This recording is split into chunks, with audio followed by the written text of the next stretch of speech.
I'll throw myself into.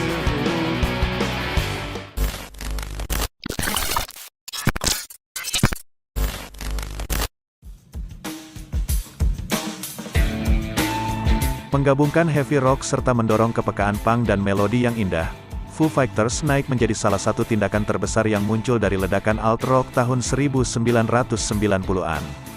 Dipimpin oleh penyanyi Dave Grohl, Foo Fighters awalnya memulai debutnya sebagai proyek solo pada tahun 1995. Namun ketika line-up mereka berkembang, mereka terus meraih kesuksesan demi kesuksesan dan memenuhi stadion di seluruh dunia. Semua ketekunan ini berasal dari Dave Grohl yang telah bermain gitar dan menulis lagu jauh sebelum dia mulai bermain drum. Sepanjang awal masa remajanya dia tampil di berbagai band hardcore punk, dan di akhir tahun 80-an dia bergabung dengan band hardcore Washington bernama Scream sebagai drummer. Selama hari-hari terakhir Grohl untuk Scream, dia mulai merekam materinya sendiri di studio basement milik temannya yang bernama Barrett Jones. Dave Grohl muncul di Scream album terakhir, dan setelah tur musim panas Scream tahun 1990, Grohl bergabung dengan Nirvana. Setelah Nirvana merekam album Nevermind, Grohl kembali ke Washington dan merekam beberapa lagu yang akan muncul di Pocket Watch, yaitu sebuah kaset yang dirilis oleh Simple Machines. Sebagian besar tahun 1992 dia sibuk dengan Nirvana, tetapi ketika band itu kehilangan arah, dia merekam materi solo dengan Jones yang juga pindah ke Seattle. Grohl dan Jones terus merekam lagunya sepanjang awal 1993, dan ketika Grohl kembali ke Nirvana untuk merekam album In Utero, dia telah merilis kaset independen pada musim panas 1993, tetapi rencana itu tidak pernah membuahkan hasil. Setelah Kurt Cobain meninggal pada tahun 1994, Dave Grohl diam selama beberapa bulan. Pada musim gugur 1994, Grohl dan Jones pindah ke studio profesional, di mana dalam selama seminggu, dan merekam lagu-lagu yang terdiri sekitar 15 lagu. Grohl memainkan semua instrumen di album tersebut, dia membuat 100 salinan rekaman itu dan membagikannya kepada teman-temannya. Dalam waktu singkat Dave Grohl mendapatkan penawaran dari banyak perusahaan rekaman. Grohl kemudian memutuskan untuk membentuk sebuah band. Melalui istrinya ia bertemu Nate Mendel, yaitu basis band Sunny Day Real Estate. Sesaat sebelum mereka bertemu, Jeremy Enigeka sang pemimpin band Sunny Day Real Estate telah masuk Kristen dan keluar dari band, yang secara efektif mengakhiri karir band tersebut. Tidak hanya Mendel yang bergabung dengan Grohl, tetapi drummer William Goldsmith juga ikut bergabung dengannya. Mantan gitaris Nirvana bernama Pat Smear juga melengkapi barisan band. Foo Fighters menandatangani kontrak dengan Capitol Records, dan debut self-titled band yang hanya terdiri dari Dave Grohl dirilis pada tanggal 4 Juli tahun 1995. Ini menjadi sukses instan di Amerika karena lagu berjudul This Is a Call yang mengumpulkan alternatif berat dan pemutaran album rock. Pada awal tahun 1996 album ini disertifikasi platinum di Amerika Serikat.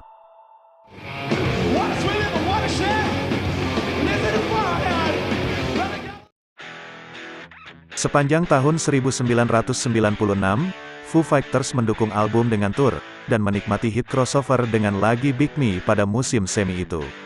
Di penghujung tahun band ini mulai merekam album keduanya dengan produser Gil Norton. Selama sesi rekaman ini William Goldsmith meninggalkan band karena perbedaan kreatif, dan Dave Grohl yang mengisi drum di sebagian besar album tersebut. Sebelum rilis rekaman, Goldsmith digantikan oleh Taylor Hawkins, yang sebelumnya bermain drum di band Alanis Morissette. Album The Color and the Shape adalah yang pertama mereka rekam sebagai sebuah band, yang dikeluarkan pada Mei tahun 1997. Pat Smear kemudian meninggalkan band setelah album selesai, dan digantikan oleh gitaris Franz Stahl. Tahun 1999 album There Is Nothing Left to Lose direkam dengan 3 bagian, dengan Chris Shiflett menandatangani kontrak setelah album tersebut. Kemudian album One by One yang merupakan produksi band yang paling dipoles muncul pada akhir 2002, diikuti oleh album In Your Honor, yang nyaris tidak berada di puncak tangga album Billboard. Setelah merilis album live berjudul Skin and Bones pada tahun 2006, band ini kembali ke Norton dan mulai membuat selusin lagu rock eklektik yang akan dirilis pada tahun 2007 dengan nama Echoes, Silence, Patience, and Grace. 2 tahun kemudian band ini merilis kompilasi pertamanya yang dinamai Greatest Hits, saat Grohl meluncurkan supergrup barunya bernama Them Crooked Vultures yang juga menampilkan Josh Homme dan John Paul Jones. Foo Fighters berkumpul kembali untuk album Wasting Light, yang digandakan sebagai kembalinya Pat Smear. Wasting Light sukses besar dan memulai debutnya di nomor 1 tangga lagu Billboard, dan meraih emas di Amerika serta mendapat 4 Grammy Award. Setelah Wasting Light, beberapa album lainnya muncul di kompilasi sampul edisi terbatas berjudul Medium Rare yang dirilis untuk Record Store Day tahun 2011. Pada tahun 2012, Foo Fighters mengumumkan bahwa mereka mengambil cuti, dan Dave Grohl membantu band Queens of the Stone Age untuk bermain drum pada album mereka yang berjudul Like Clockwork. Dia juga terjun ke dalam penyutradaraan film dokumenter tentang studio rekaman legendaris Los Angeles Sound City, dan film ini muncul di awal tahun 2013 dengan ulasan positif, dan disertai dengan soundtrack berjudul Sound City Real to Real, yang menampilkan Grohl dan berbagai veteran Sound City dengan ditambah Paul McCartney. Tidak lama setelah dirilis, Foo Fighters mengumumkan bahwa cuti mereka telah berakhir, dan mereka sedang mengerjakan album baru. Album Sonic Highways yang dirilis akhir tahun 2014 adalah proyek mereka yang paling ambisius.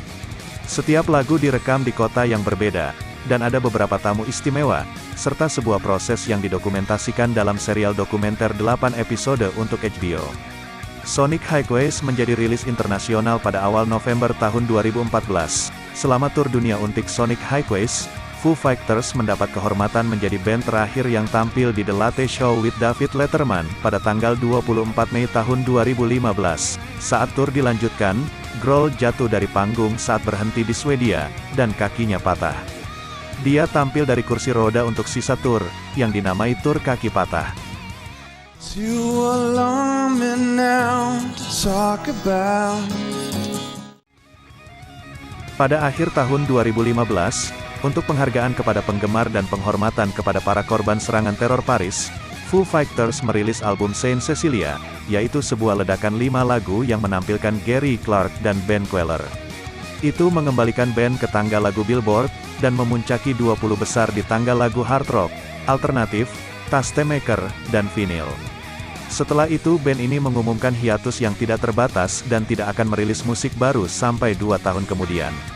Dan ketika mereka kembali dengan single Run, ini adalah rasa pertama dari album ke-9 mereka yang berjudul Concrete and Gold yang muncul pada September tahun 2017. Diproduseri oleh Greg Kurstin, album ini menemukan Grohl memasukkan beberapa pengaruh prog rock ke dalam suara band. Itu juga menampilkan beberapa tamu tak terduga termasuk Paul McCartney yang memainkan drum di sebuah track, dan pemain saksofon bernama Dave Koz, Boyz II Men dan Kills dari Alison Mosshart. Selain menduduki puncak tangga lagu rock, album ini juga menjadi album kedua band yang menjadi debut di nomor 1 di Billboard 200.